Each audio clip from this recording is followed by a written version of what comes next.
Hey everybody, Hey, Professor. Hello. how's it going? Hello. It's going all right. How are you? Good, good.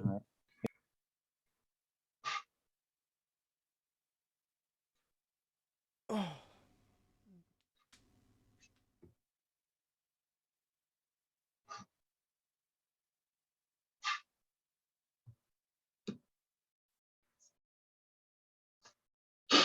Ozzy, I love your profile picture. Is that's Ina, right? yeah, it is. You into YouTubers? Actually, my friends are into it a lot, so they're the ones that send me a lot of clips. But I'm familiar with all the Ian ones. Nice.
Hey, Professor, do you, I noticed that you, like last class, I noticed you posted the conduction notes. Do you want us to would you prefer us to like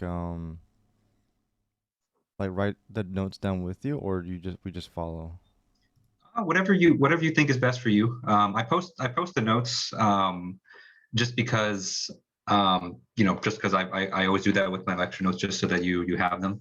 Because I follow them pretty closely when I do the lectures, and I know some students like to print them out and just kind of mark it as we go. Some students like to write their notes just from scratch, but I'm not checking your notes, and so whatever you think works best for you. Okay, yeah, because sometimes it goes a little bit fast, so.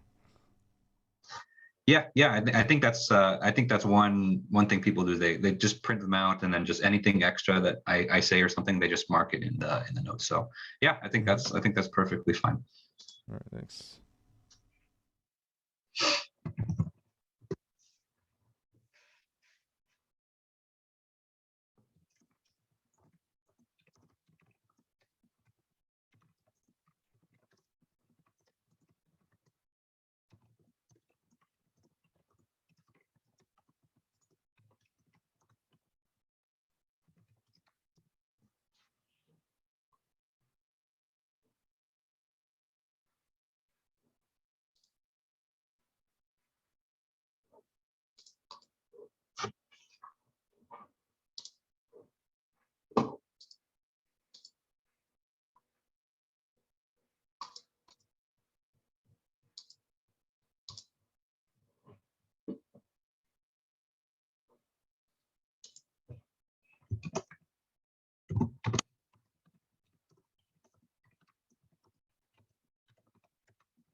All right, it's 2:30, so let's go ahead and get started. All right, good afternoon, everyone. How's everyone doing today? Pretty good. Decently rested. It's good, good. Decently doing? rested. I'm good. I'm good. Yeah, it's also feeling decently rested. So that's better than no sleeps, which is not a good thing. So that's good. Glad to hear you guys are doing well. Looking forward to the weekend already. Yeah, aren't we all? Weekend is over too fast and can't get here fast enough. Okay, so we're going to continue. So the plan for today is we're going to continue on with our lecture notes on 1D conduction. And so I think when we last met on Wednesday, we had just finished an example. And so I'm going to recap just a few kind of important points from last lecture, and then we're going to get on to some new stuff. Okay. I think the lecture today will be interesting, especially for those of you who have taken circuits already, because you'll see very quickly why circuits is a required class for you guys. As we get through the lecture today. Okay. All right. So in terms of other announcements, I'm working on your first homework set right now, and so I'm hoping to get that posted probably tomorrow morning. And that's going to cover basically, the type of problem that we did at the end of lecture on Wednesday and the problems that we're going to go over today. Okay. And so that's going to be due next Wednesday at 11:59. Okay. So I believe the date for that is, let's see, today is the 31st. So next Wednesday will be the 9th. And so it'll be due on February 9th at 11:59 p.m. Uploaded onto Canvas. Okay. All right. Or actually too, by next week, the plan for right now is to be back in person, and so you can turn it in person if you would like to and lecture next week. Okay. All right. So I think that's all my announcements. So are there any questions I can answer before we get started? Okay. All right. So let's go ahead and get rolling. Okay. And we're going to continue on with our lecture notes, and so we have basically 1D steady conduction in Cartesian systems. Okay.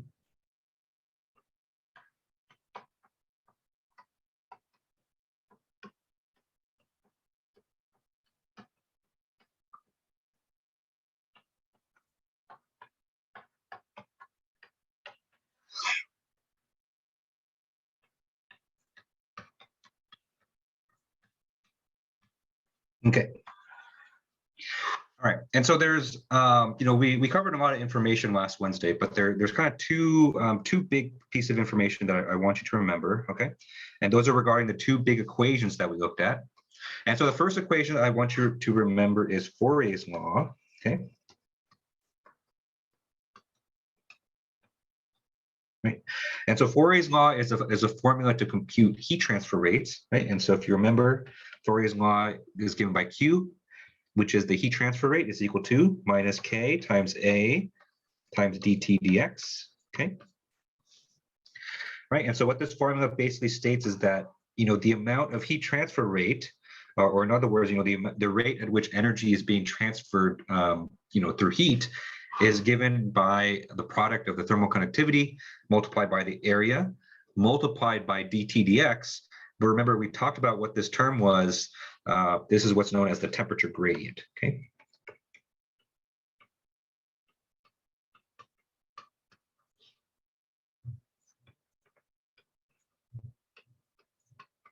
Okay, right? And so what that temperature gradient represents, or what that physically means, is that in order for us to have some kind of heat transfer or energy transfer with heat, there has to be a difference in temperature, right? And so two objects that are the same temperature cannot exchange heat. And so in order to have heat transfer, you have to have one object that's hotter than the other one, right? And just like we talked about in the very first lecture, that heat always goes from hot stuff to cold stuff, right? So you need that difference in temperature in order to have any kind of heat transfer, okay? And so that's Fourier's law.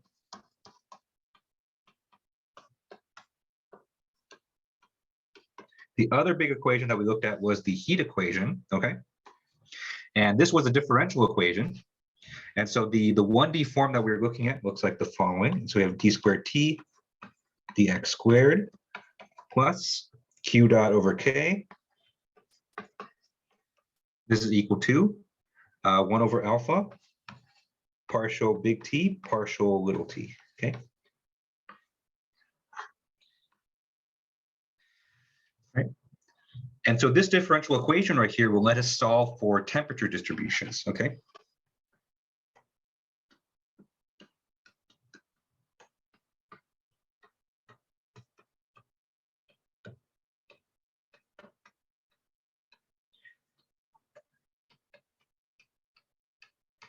Okay. Because in order for us to use Fourier's law above, we need to be able to know what the temperature gradient is, right? Because if we don't know the temperature gradient, we can't use Fourier's law. And the way that we obtain the temperature gradient is by solving this heat equation down here, okay? And a lot of times, remember, we apply assumptions to this heat equation to make it simpler for us to solve, okay? And so some of those assumptions include crossing out this term, where remember the Q dot term here represents thermal production.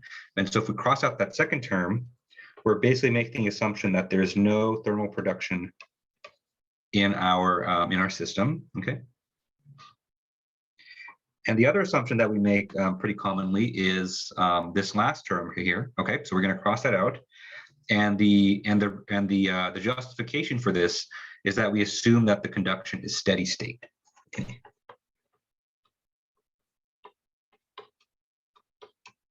Right. And so if we have a steady state problem, then any derivatives with respect to time are going to go to 0. Okay. All right.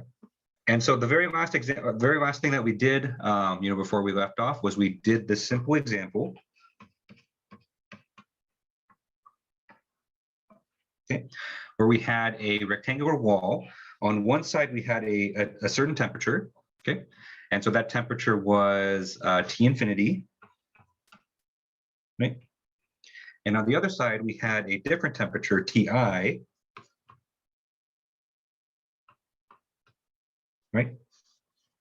And so we had a simple difference of temperatures inside this rectangular wall, and they were separated by a distance L, right? And by solving the heat equation on this, we obtained the following result. We said that the temperature as a function of X is equal to Ti minus T infinity divided by L multiplied by X plus T infinity, okay? Right, and so we have a simple, basically linear equation here, right? And remember, the way that we obtained this was we solved the heat equation under assumptions and applying boundary conditions, okay? All right. And so that was basically, a recap of what we did on Wednesday. And so for today, we're gonna do a few things. And so the first thing we're gonna do is we're gonna unpack this example a little bit more. And so we're gonna use, we're gonna take the next step in this problem and actually use Fourier's law. Okay, we're gonna use Fourier's law to compute the heat transfer in this wall right here. And the other thing we're going to do is we're going to talk about what other types of boundary conditions you can have, okay? Because right now we've just used kind of the simplest boundary conditions that you can have, which are prescribed temperature boundary conditions, okay? And then from there we're gonna jump into a topic known as thermal resistances, which will actually help us solve these problems without having to solve a differential equation. Okay.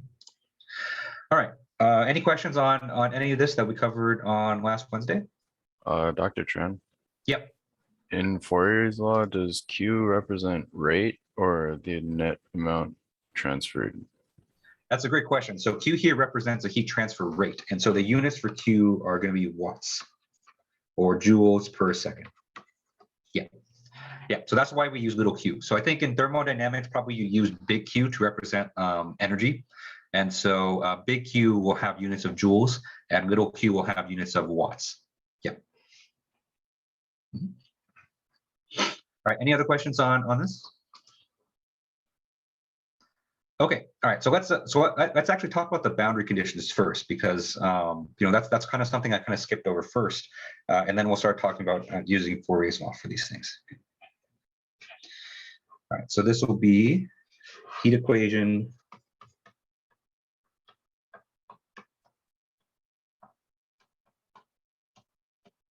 boundary conditions.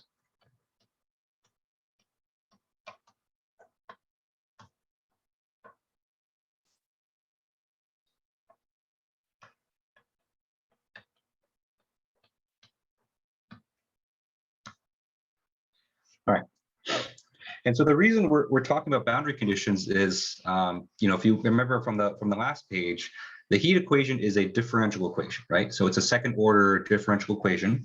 And so in order to solve for its solutions, we need to have boundary conditions that define, what the solution looks like at the exteriors of our domain, okay?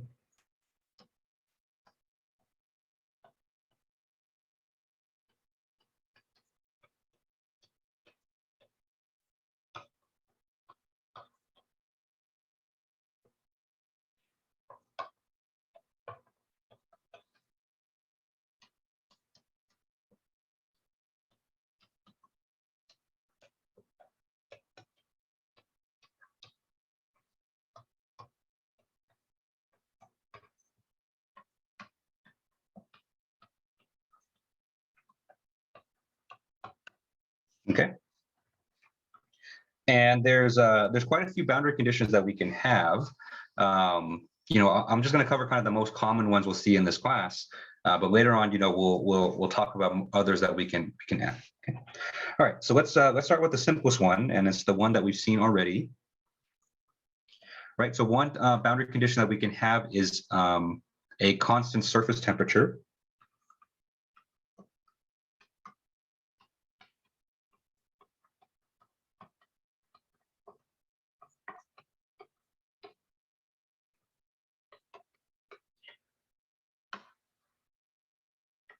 Okay. And so when you have a constant surface temperature, basically what this is saying is that one region in your domain is going to be held at a constant temperature, okay? And so when we compute the temperature distribution, we can just set T is equal to a certain amount, okay?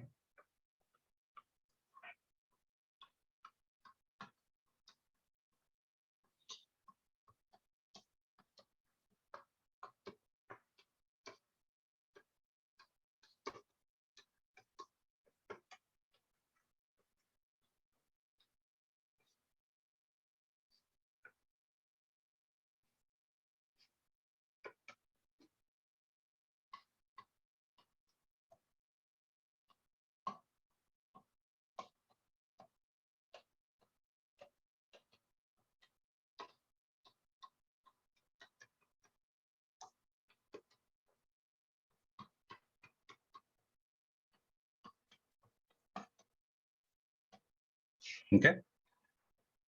And so that's exactly what we've seen so far, right? And so in the previous example that we did, we said that the temperature at the outside of the window is T infinity, and we said that the temperature on the inside of the window is Ti. And so we just set the temperature equal to those at those locations. Right. So constant surface temperature is, I think the simplest one to do. Okay. And so it just involves basically a specification of the solution at those locations. Okay. And so since we already did an example of this, you can just refer back to that example for that. Okay. All right. And so the next one that we have is called a constant heat flux or constant heat transfer rate condition.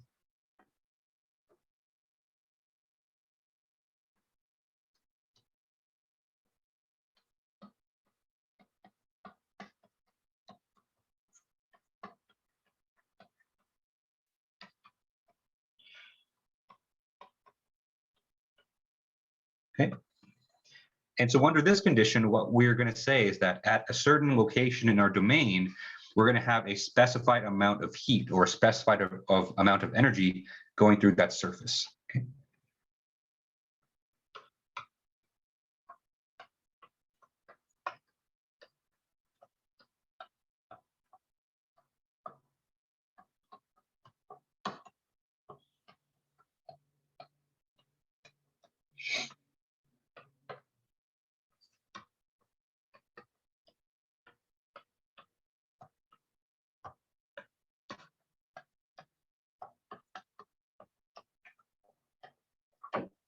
Okay.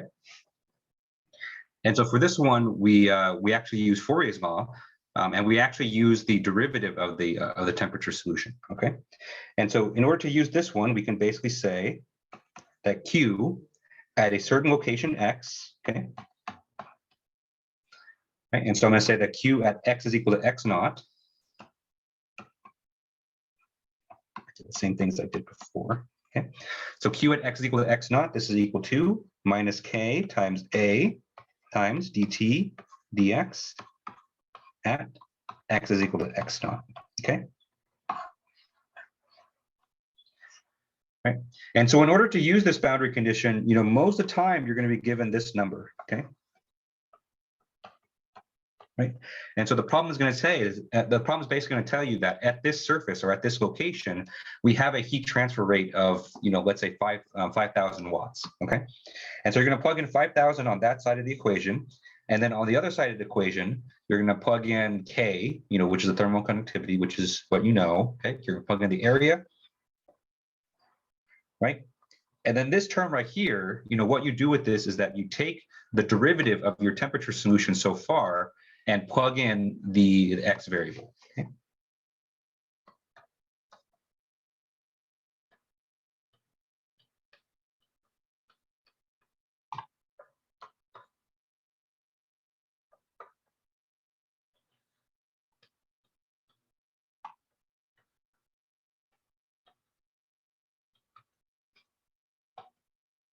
Okay. And the x that the x value that you plug in for that is usually going to be given to you in the problem. Okay. Okay. And we'll do an example for this. We'll do an example for this next time, or not next time, later today. Okay. All right. Any questions on this?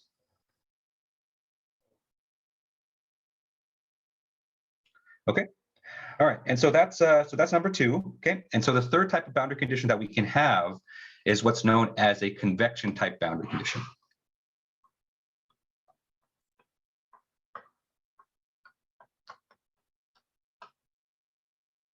Okay. All right, and so for these for this type of boundary condition, we basically have a situation where the surface is exposed to a moving fluid, and there will be convection heat transfer from the surface to the fluid. Okay.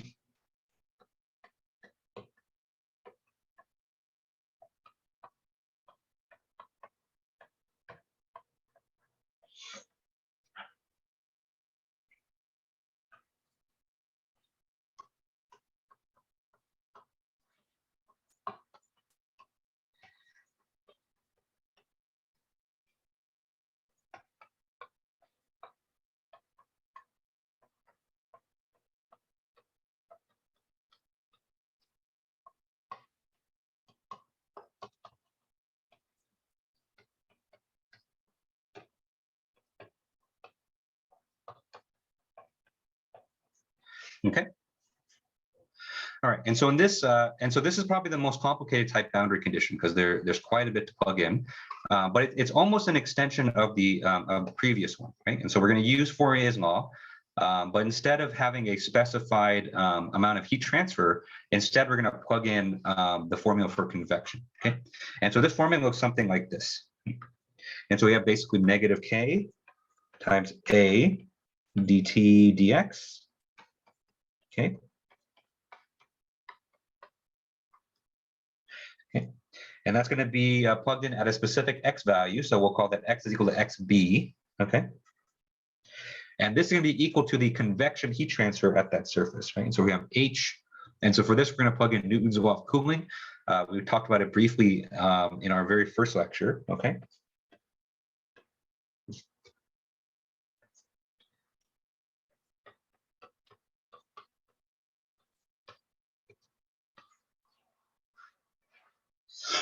Right. Oh, I'm sorry. So we have one more thing. So there should be an A right there. Okay. So both the A's on the two sides are going to cancel out. Okay.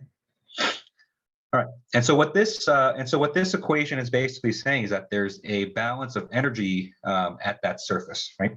Because on the one hand, right here, on this side of the equation, we have the heat that's leaving the surface through conduction.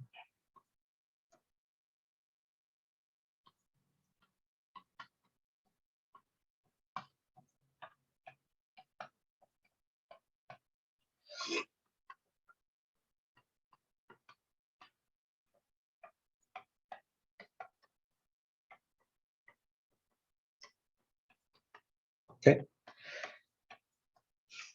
And so, the amount of heat that's getting to that surface via conduction is given by that equation right there. Okay. And then on the other side of the equation, what we have is the amount of heat that's leaving the surface, the rate of heat loss from the surface that's going to the fluid. Okay.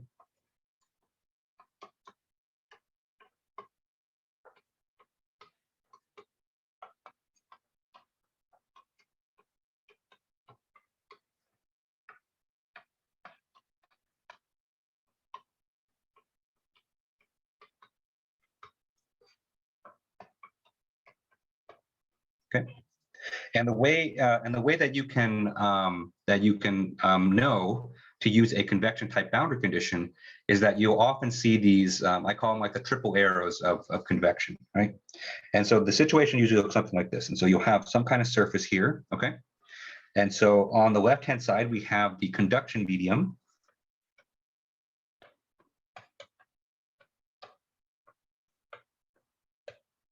Okay. More times than not, the conduction medium is going to be your solid. And so that'll be, like in the example that we did, that'll be the window pane, okay? And on the other side of the surface, we're going to have the moving fluid.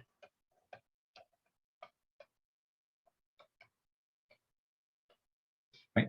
And so the moving fluid, usually it'll have arrows there to indicate that the fluid is moving, okay? Right? And then the moving fluid will have a convection coefficient H, and it'll also have the ambient temperature T infinity, okay? Right, and so when you're solving these kind of heat equation problems or thermal resistance problems, and you see something like this, where you have 3 arrows, which indicate a moving fluid, and they give you an ambient temperature. Usually it's labeled T infinity, and they give you a convection coefficient. That's when you know you need to apply this convection boundary condition. Okay.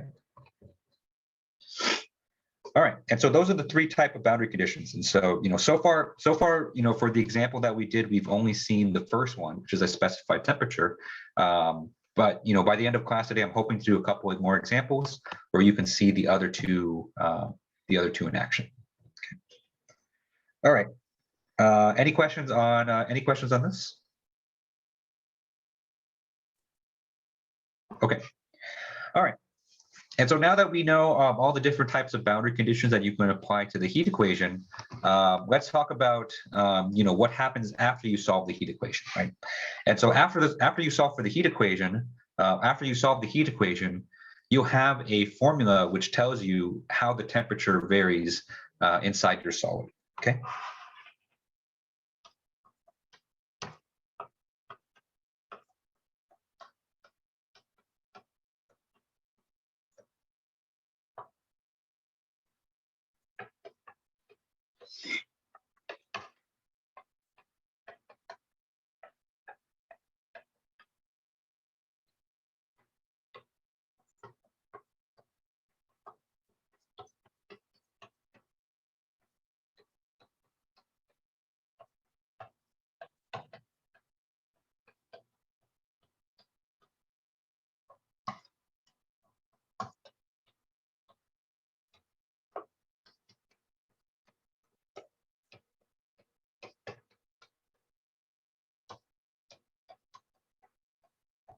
Right. And so from the last example that we did, we had T of X. T of X was equal to Ti minus T infinity, all divided by L, times X plus T infinity, okay? Right. And so the significance for this is that, you can use this formula to determine what the temperature of that solid is at any location X, right? And so all you have to do is plug in for X, say like X is equal to L over 2 or something like that. And you're going to be able to solve for, what the temperature is there, okay? All right. And so that's one thing that you can use this solution for. The other thing that you can use this solution for is you can plug it into Fourier's law.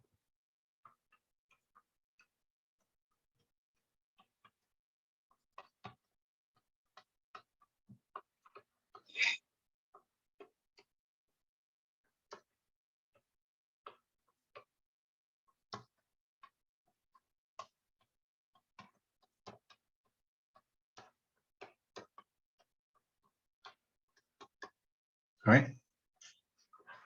Remember, Fourier's law was Q is equal to minus K times A times dt dx. Okay. But now that we have T of X, we can go ahead and plug in for this. Okay. And so if we apply that here, we have minus K times A times d dx, which is the derivative with respect to X of this guy that's in there. Okay. All right. And so if we take the X derivative of that T of X up there, okay, we're only left with a single term. Okay. And so this is after taking the X derivative.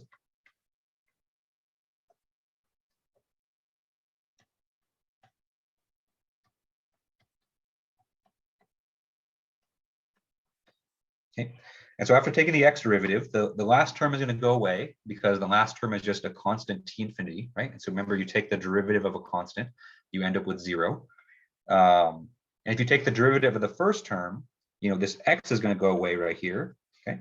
And so all we're left with is the difference between Ti minus T infinity divided by L, right? And so if we plug that in and I move the divided by L out, then we get minus K times A divided by L times Ti minus T infinity.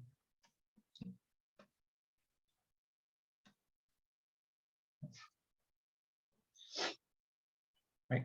And so this equation right here basically tells you, how much heat is being lost from that window pane, through conduction. Okay. Right. And so all we had to do here was, after we obtained our temperature solution from the heat equation, we just plugged that right into Fourier's law, and then we got our solution from that. All right. And so, generally speaking, in the heat transfer, once you have the temperature solution, once you have the temperature distribution, there's a lot of things that you can do with it. And so, generally speaking, if you can find the temperature distribution, you're in pretty good shape, because then you can use that solution to find a lot of different things, in heat transfer. Okay. Right. Any questions on this?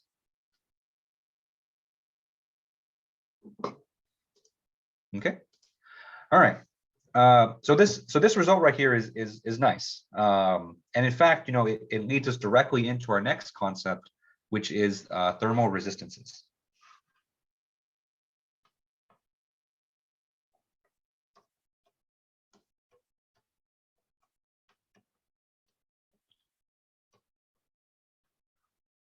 Okay. All right. And so let me go ahead and write out the previous equation again, and then I want to highlight a couple of things for it. Right. All right. And so the previous result basically told us that for a case when we had a single wall, right, or a single kind of rectangular domain, we can compute the heat transfer rate as the product of K times A divided by L, all multiplied by T infinity minus Ti. Okay. And there was a negative out in front, but I factor that into the equation so that T infinity and Ti kind of switch places. Okay. All right. And so the thing I want to highlight here is actually this this coefficient out in front, right? Because this coefficient out in front, let's look at all the variables that are inside this coefficient, right? And so we have K, right? Remember what K is. So remember, K is the thermal conductivity of the material.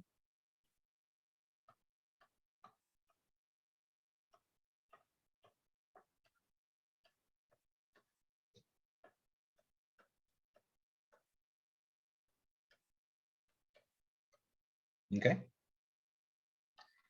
A here, remember this was the cross-sectional area. Okay. And L here is the length.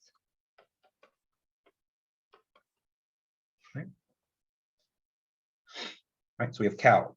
Right? And so what do all these things have in common? So all these things have the similarity in that they're variables that describe the geometry and material. Okay, and so this has nothing to do with the temperatures here. And so these are all strictly material and geometric properties.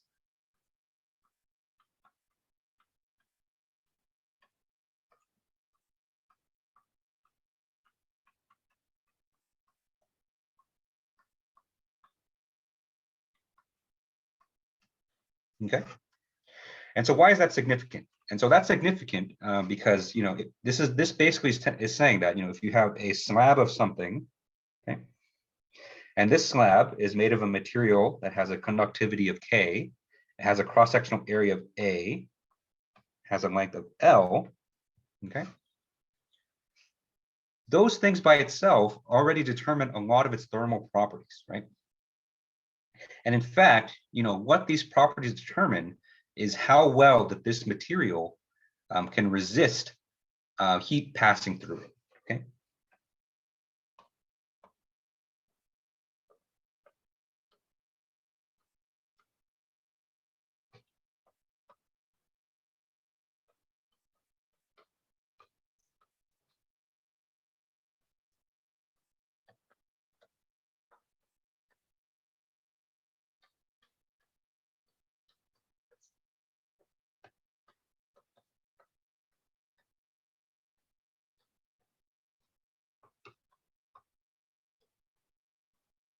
Right?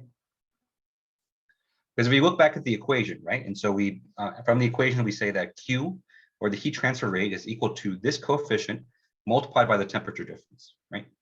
And so, let's assume a situation where our temperature difference is fixed, right? So T infinity minus Ti, that's going to be a fixed number, right? We can still change, or we can still affect how much energy actually passes through by changing these parameters, right? And so depending on what material that we use, what the geometry is, each of those factors play a role in how well this system can resist heat transfer, okay? And for that reason, we call this quantity the thermal resistance.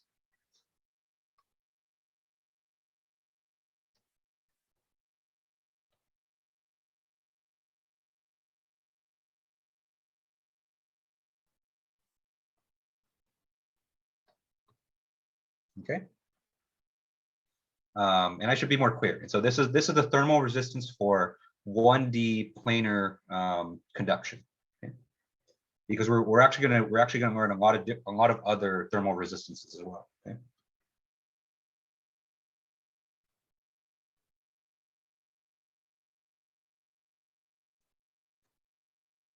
Okay. And so the thermal resistance for 1D planar conduction, we'll call it R. Okay. It's actually equal to L over K times A. Okay. And so I flipped it, right? And so the reason I flipped it is because so that we can have the formula in this form. And so we say that basically Q is equal to T infinity minus Ti all divided by big R. Okay. Right. And so if you have a planar conduction system and you know the length of the system, you know its thermal conductivity, and you know its cross-sectional area, you can determine just very quickly how much that material or how much that system can resist heat transfer, right? And so that's given by this thermal resistance R right here. All right. And so there's another reason we call this resistance, and that has to do with the analogy to circuits. And so on the next page, I'll connect this material to circuits. Okay. Every semester, I always have students that tell me that, after we go through this, they said that never in their lives would they ever imagine that they'd use circuits anywhere outside their circuits class. But, you'll see very quickly why, that's why we kind of have you take it, because, it's useful. Not only in heat transfer, but, I actually use it a lot for fluid mechanics as well. But for now, we'll just stick to the heat transfer application. All right. Any questions on this so far?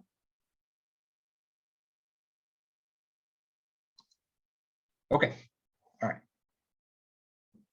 Okay, and so let's see how this concept of thermal resistances actually connects to circuits, right? Because in circuits, we have the relationship between current and voltage, right? And so if you have a voltage difference in a circuit and you want to have a current that passes through it, a lot of that depends on the value of your resistor, right? And so you have a resistor that looks like this, right? Okay. And you have a input resistance, we'll call that VI, and output resistance VO, okay? Let's say that this resistor is R, okay?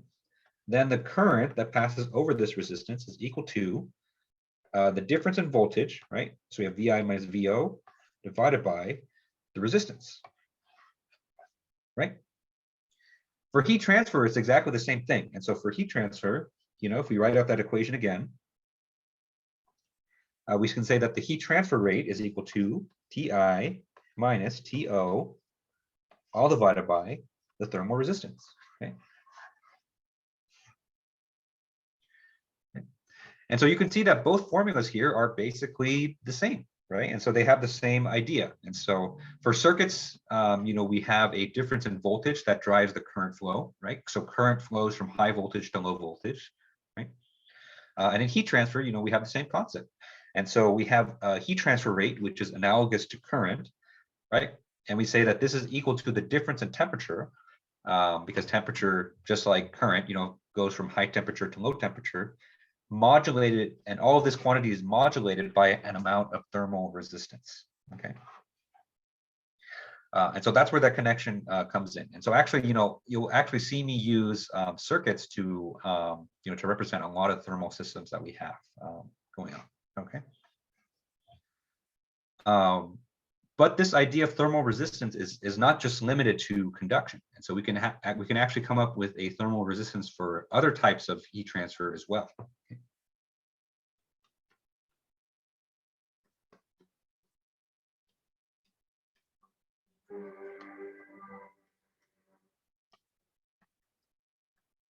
Okay. And in fact, let's start with another one that we are familiar with, which is convection. Okay.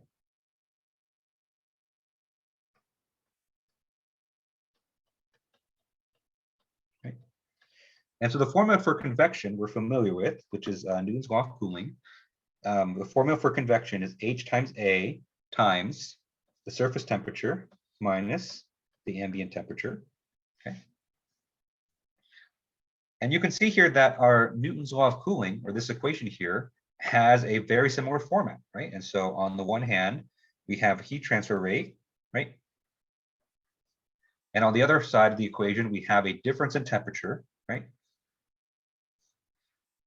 But then we also have, everything else, right? And so that everything else, this is going to be our thermal resistance.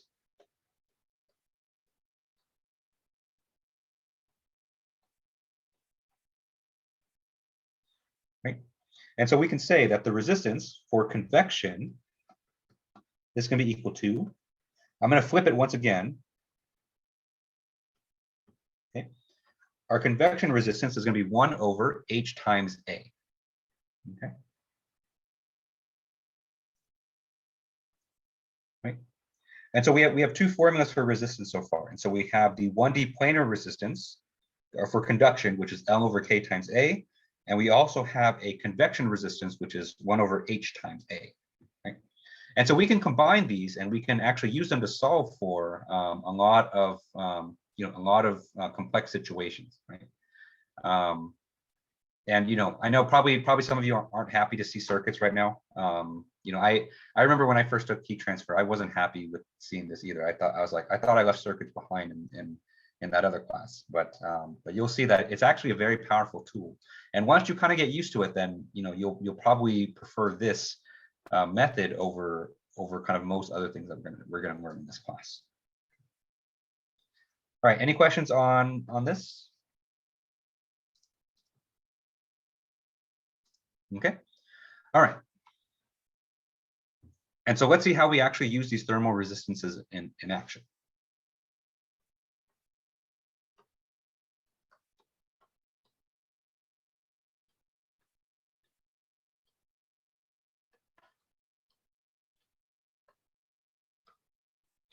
All right, and so let's redo the example that we did last time, but let's use thermal resistances to make it a lot simpler, okay?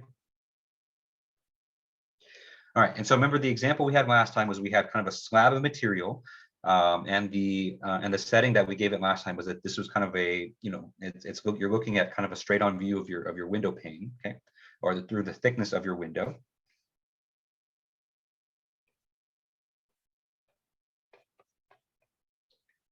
On one side, on the left-hand side of the pane, you have a temperature T infinity, And on the other side of the pane, you have an internal temperature Ti. Okay. Let's assume that we know the thermal conductivity and we know the cross-sectional area of the window pane. Okay. And we also have the length or the thickness of the window pane as L. Okay. All right. And so if we're interested, in the amount of heat transfer that's passing through this slab, we can go through the same process we did last time, and so we can solve the heat equation. We can start with the differential equation. We can find the general solution. We can apply boundary conditions. We get our specific solution, and then we take that specific solution. We plug that into Fourier's law. We take the derivative. We multiply it by k. We multiply by a, and then that's how we can get the heat transfer, right? And so that's one way that we can do that.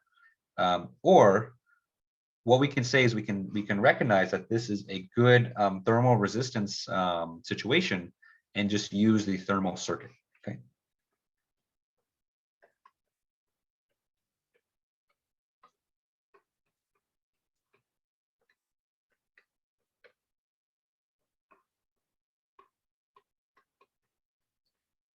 Okay. All right, and so by thermal circuit, what I mean is, I'm going to take this, take the situation, and then represent it as a basically like an electrical circuit. Okay. All right, and so instead of having a slab of material like that, I'm going to draw a resistor that goes right on top of it. Okay. On one side of the resistor, we're going to have our temperature T infinity, and on the other side of the resistor, we have our internal temperature Ti. Okay. And since this is a 1D conduction example, we can compute the thermal resistance for this. Okay. And so the thermal resistance is going to be L divided by K times A, which is all, we have all that information given to us in the problem. Right. All right. And so with that information, we can say that Q here is equal to 1 divided by R multiplied by T infinity minus Ti.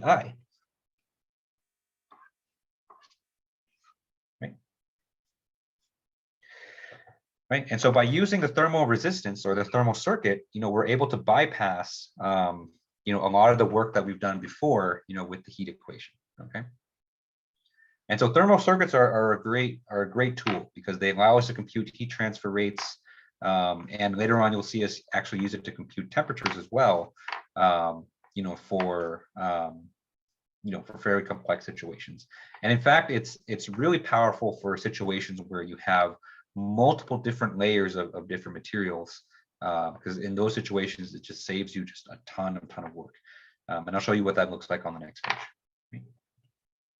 But before I do that, are there any questions on this? Okay. All right, so let me show you a situation where the thermal resistance or thermal circuits really shines. Okay, and so there are a lot of thermal situations out there where you're going to have multiple different layers of different materials.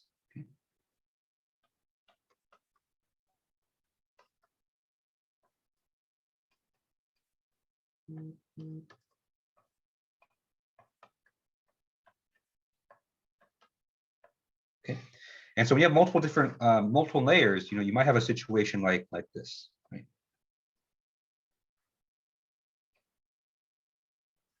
Okay, well, we'll say this is material 1. We'll say this is material 2. We'll say this is material 3, right? So they're all different materials, and so they're all going to have their own thermal conductivities. Okay.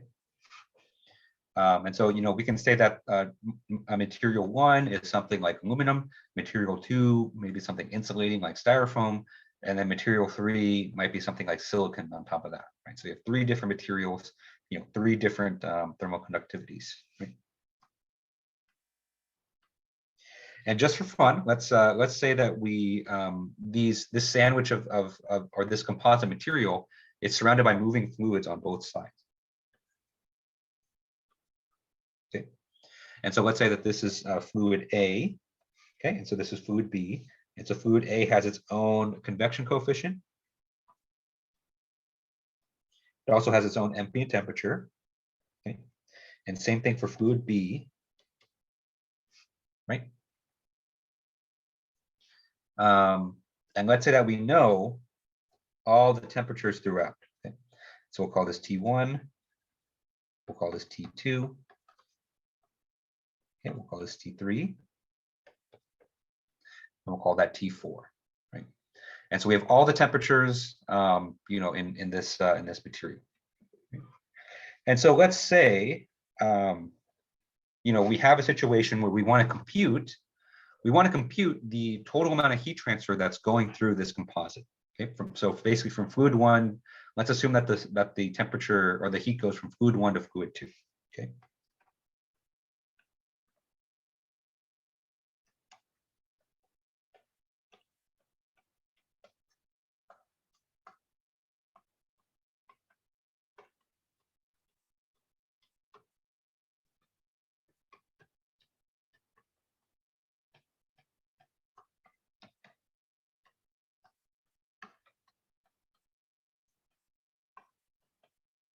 Or excuse me, fluid A to fluid B. Okay. All right. All right. And so if you were to try to do this with the heat equation, you would be in for quite a long ride, because each different material here, material 1, material 2, material 3, each of those are going to have to have a different heat equation solution, right? And so basically you're going to have 3 differential equations to solve in this case. Which you can do it. I'm not saying that you can't do it. It's just usually not an efficient use of your time.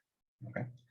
What you can do instead, in these situations with multiple materials, is that you can form the thermal circuit for this, for this situation.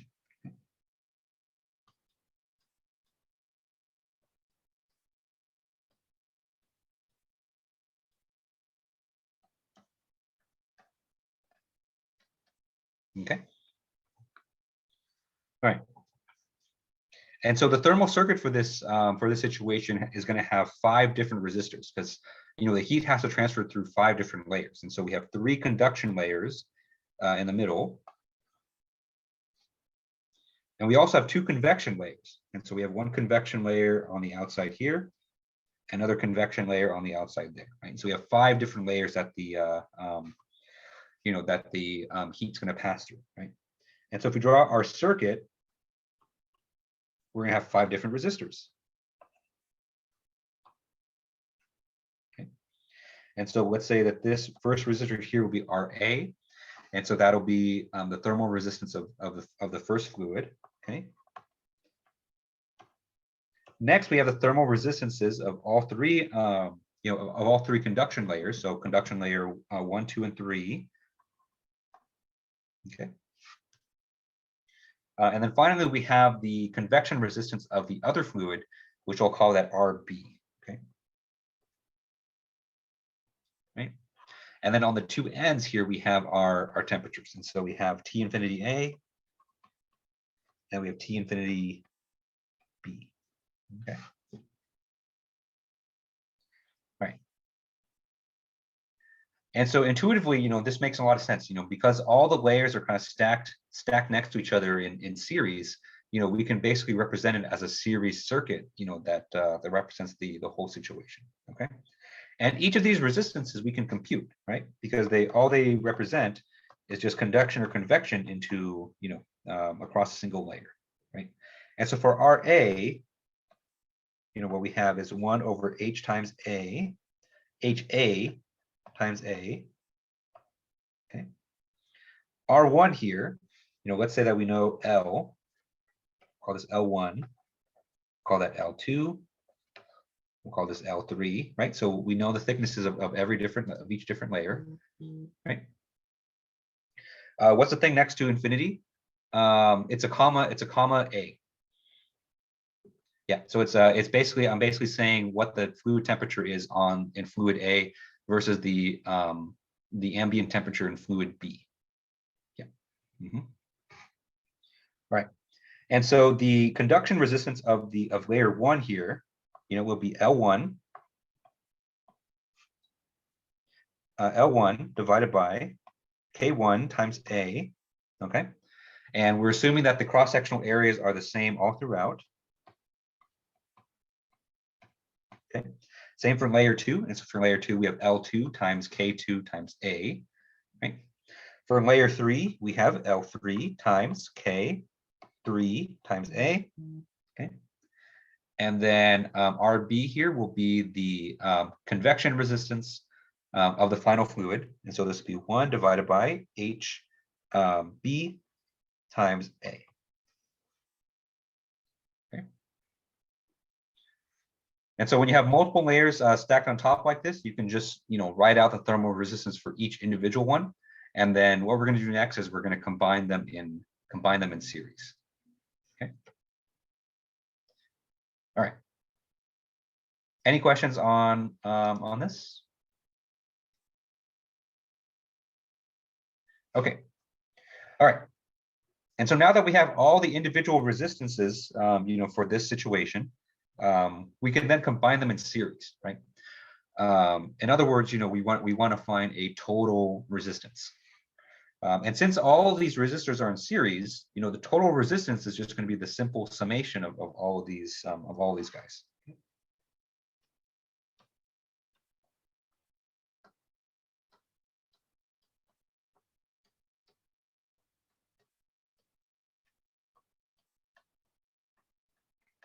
Okay. And so the total resistance, we'll call it R tot.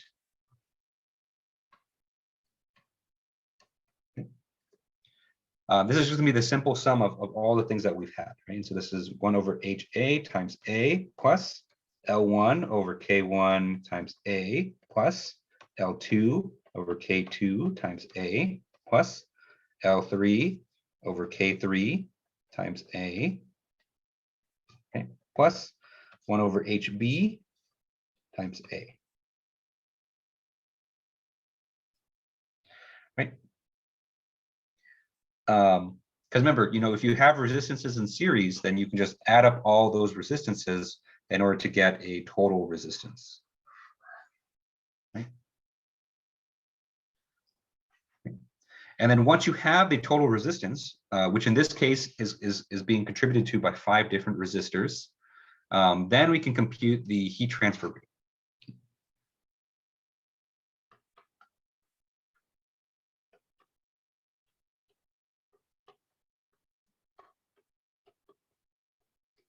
Okay. And so the heat transfer rate, Q, is equal to T infinity A minus T infinity B divided by the total amount of thermal resistance that separates these two temperatures. Okay.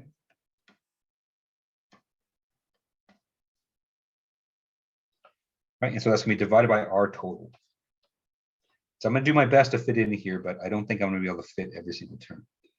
Right, and so this is going to be equal to basically T infinity A minus T infinity B divided by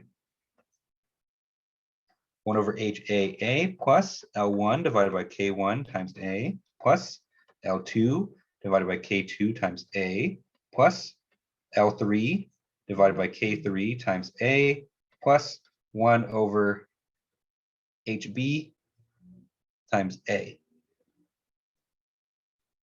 Okay. Right. And most of the time, you're going to be given all of the material constants, and so you'll have all the thermal conductivities, you'll have all the geometric parameters, and so it's just a matter of plugging into this equation here. Okay. All right. And so, another thing that I'll say is that this situation here had 5 resistances, right? So 3 conduction resistances and 2 convection resistances. And so, when you're doing problems on your own, it's not always going to be 5 resistances, right? And so it's not always going to be 5 resistors that you're filling in for. It's just that this specific situation had 5 resistances. And so when you're doing problems on your own and you only see 2 different layers or 3 different layers, only account for those things, right? And so, for example, if we have a situation like this, let's say that we have 2 layers and convection. Okay, so this is layer 1, layer 2, and this is convection out here. Okay, in this situation, we're only going to have 3 resistors, right? Because the because we only have 3 different layers here. So we have 2 conduction layers and 1 convection layer.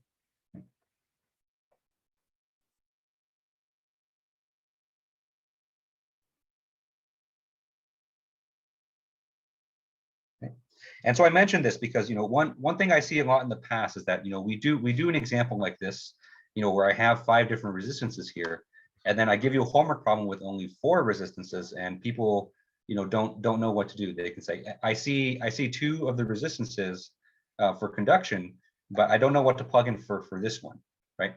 And I said, you don't have to plug in for that one because it doesn't exist, right? And so you only have 2 resistances here, okay?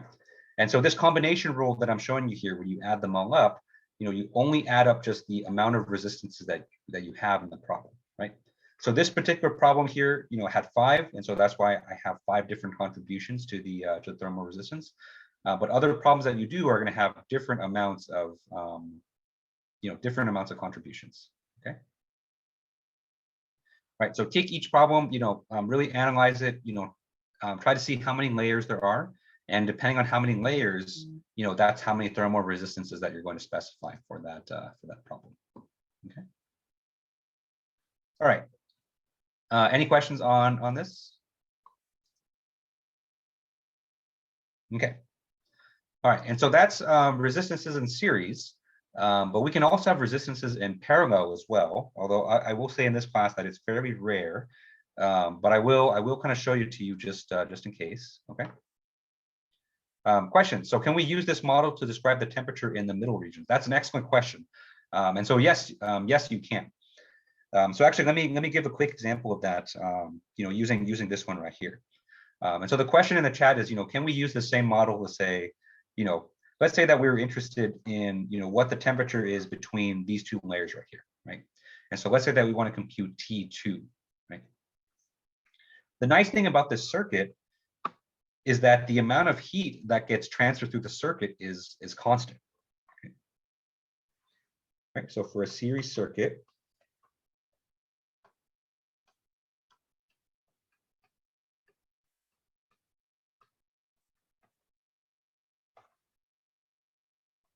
amount of heat transfer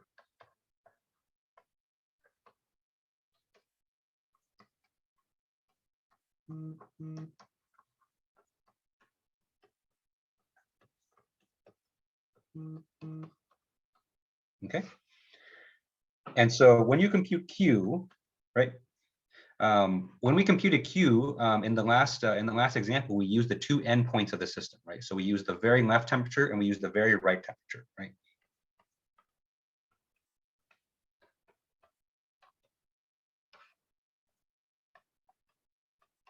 Right. And so that's basically the formula that we use. And so we took the difference in temperature between the 2 endpoints and we divided it by the total amount of resistance in between those endpoints, right? But if you were interested in what's the temperature in the middle of the system, you can use that too, right? And so the way I typically solve these problems is I take kind of a 2-step approach. And so the first thing that I do is I use the 2 endpoints because usually the endpoint temperatures are going to be given to you. And so you use one endpoint, the other endpoint, and you compute the total amount of Q. Okay. And so step 1, compute Q using endpoints. Okay. Endpoint temperatures. Right. And then once you have Q, you can then use that to compute any of the internal temperatures. Okay. Okay. So use Q.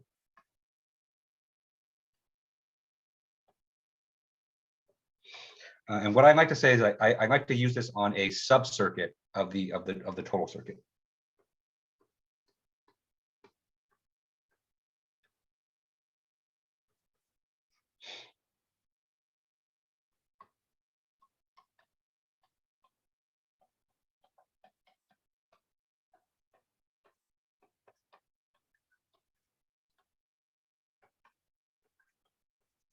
Okay.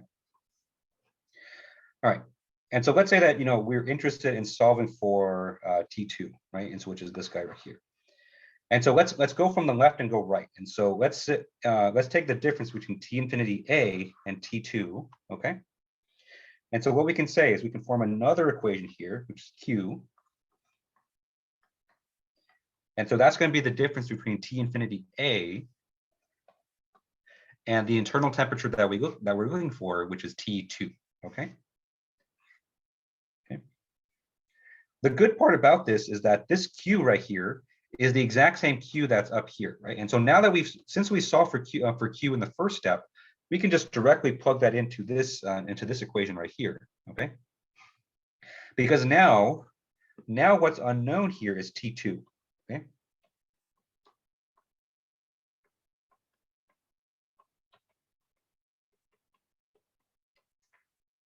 Okay. Because now we can solve for T2, right?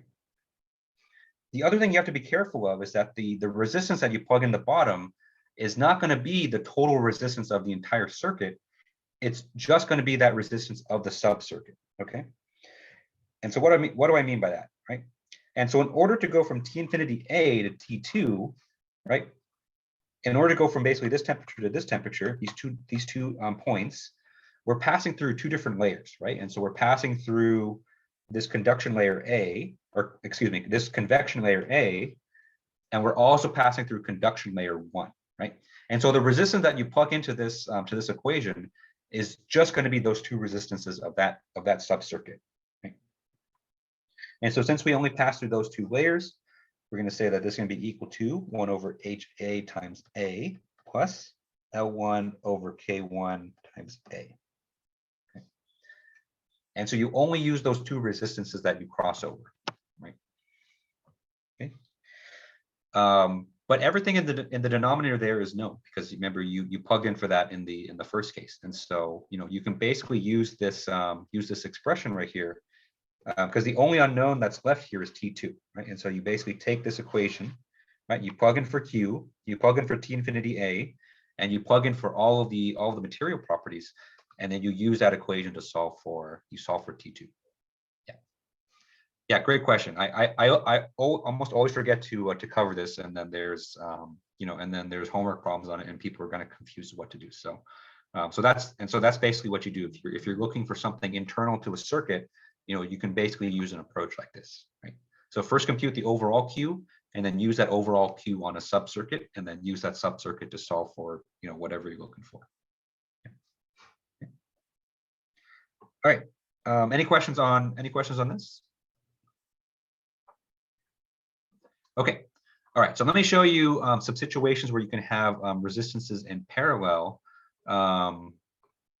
just for kind of completeness. I will say that, I don't usually, do too much in parallel because it gets a little bit messy, but I do want to show you that it is possible, okay?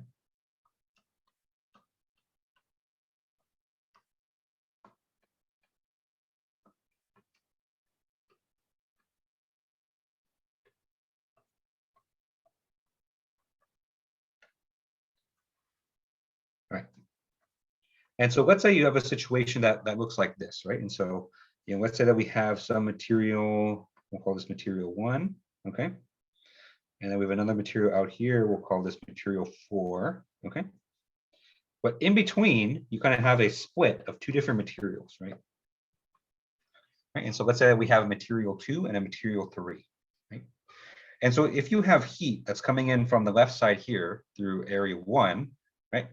This heat is going to split into the two different regions, right? So some of the heat is going to go through region 2, and some of the heat is going to go through region 3, right?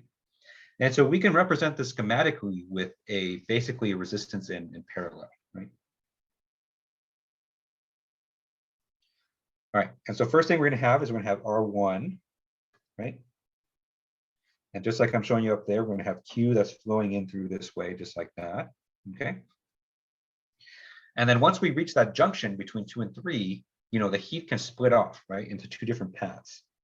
And so we can schematically represent that as two different resistors, okay? Okay, so we'll call this R2, we'll call this R3. Okay. And then they come back together to form R4, okay? All right. And so in situations like this, you can form the thermal circuit, and if you if you can combine these two resistors in parallel in order to get an equivalent resistance from that. Okay. And so that's possible. And so I'll refer you to your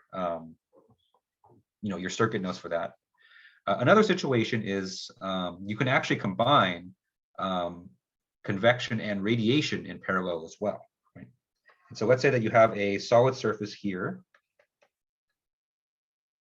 Okay, and you have convection that's coming off the outside here, right? And so this convection has a certain temperature T infinity, and it has certain convection coefficient H. Okay. And just like the upper example, you have heat that's coming out this way, right? But in addition, let's say that we have some radiation that's occurring out here too, right? And so let's say that we have T radiation out here, right? And so the heat that leaves the surface, some of that is going to leave via convection, but some of that is also going to leave via radiation as well. And so you kind of have a split path kind of again, right? And so some of that is going to split into convection, the other into radiation, right? And so just like we did up there, we can combine this schematically, right? And so let's say that this is the resistance of the solid. Okay, so this is conduction resistance. Okay.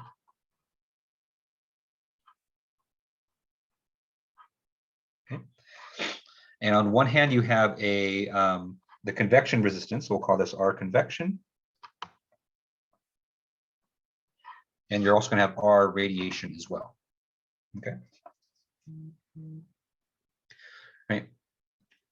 This is not very common, because remember what we talked about before, that radiation, unless you're in space and you're a satellite, is usually not that significant. But in some situations, you could have this. Okay, so basically, anytime you have a situation where heat can travel, to two different paths, right? And so it's basically still following the temperature gradient, and so it's still going from high temperature to low temperature.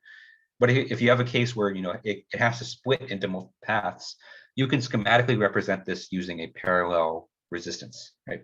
And you can solve it as if it were a parallel circuit, for you to solve. Okay. Any questions on this? Okay. All right. And so I have one more concept, and then I have two examples. We're not going to get to the two examples today, so we'll probably finish those up next time. But I at least want to cover this last concept and start one of the examples. Okay. And so the last concept that I want to go over today is known as contact resistance.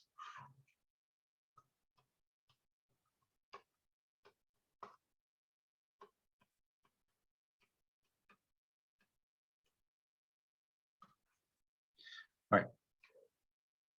And so contact resistance basically is an additional thermal resistance that occurs between two surfaces that maybe don't make perfect contact with each other. Okay.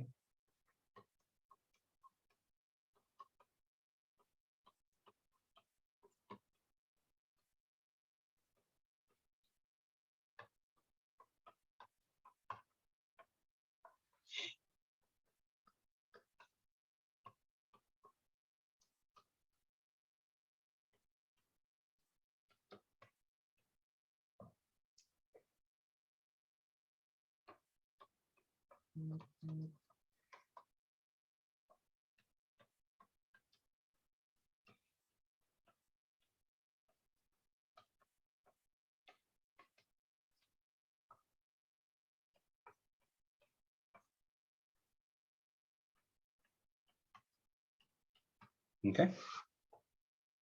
And so you'll have a situation like this, where you have two bodies here. Okay. So we'll call this body one and body two. Okay. But if you kind of zoom into the area kind of in between there, okay, it might look something like this, where this is maybe surface one, and this may be surface two. Okay. And so because they're not making perfect contact, then there's no perfect exchange of heat, right? And so in between this gap right here, inside the gap between those two surfaces, you're probably going to have like air or something, right? And air is actually not a great conductor of heat. Okay, and so because we have that, that air gap basically, then that's going to create some additional thermal resistance. Okay, that's independent of the two materials. Right? And so if I were to make a thermal circuit that is representative of this entire system, right? So let's say that heat is going from this way, from left to right. Okay. Normally, because we only have two conduction layers here, I would only just have two resistances, right? But if we want to account for that contact resistance, we can add an additional resistor. Okay.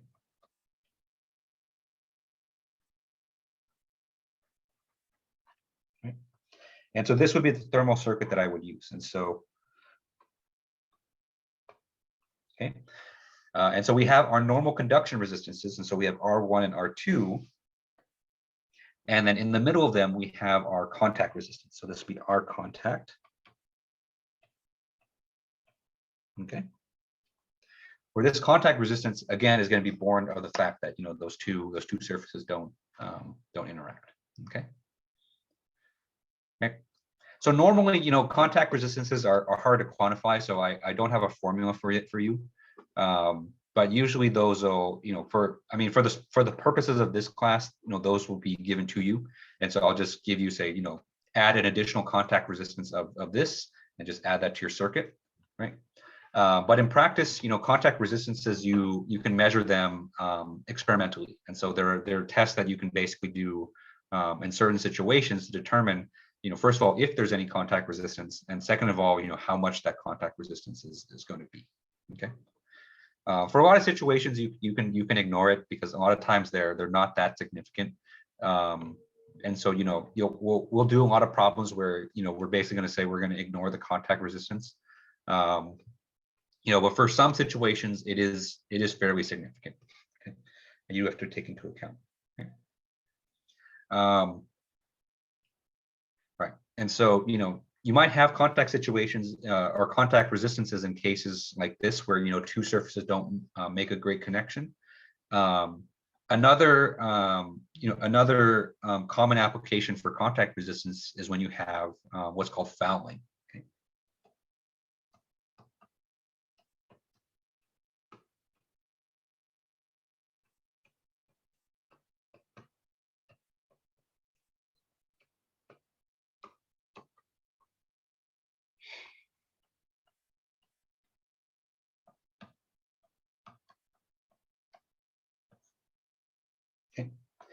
And so what fouling is basically, it's basically kind of a general term for any kind of surface gunk or surface buildup on a surface, right?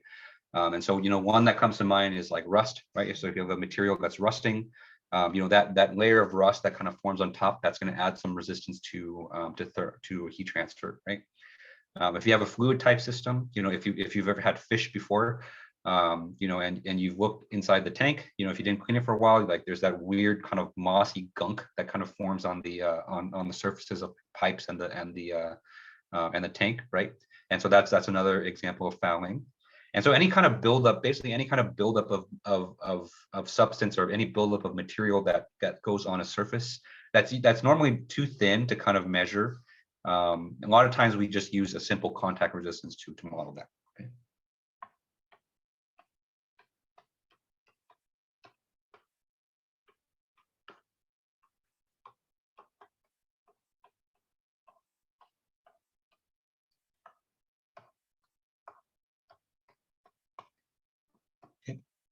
And actually, it's not on this homework, but I think on the next homework, homework 2, when I get it out, I'm going to give you a problem where you basically take a bottle of spray-on thermal insulation, right?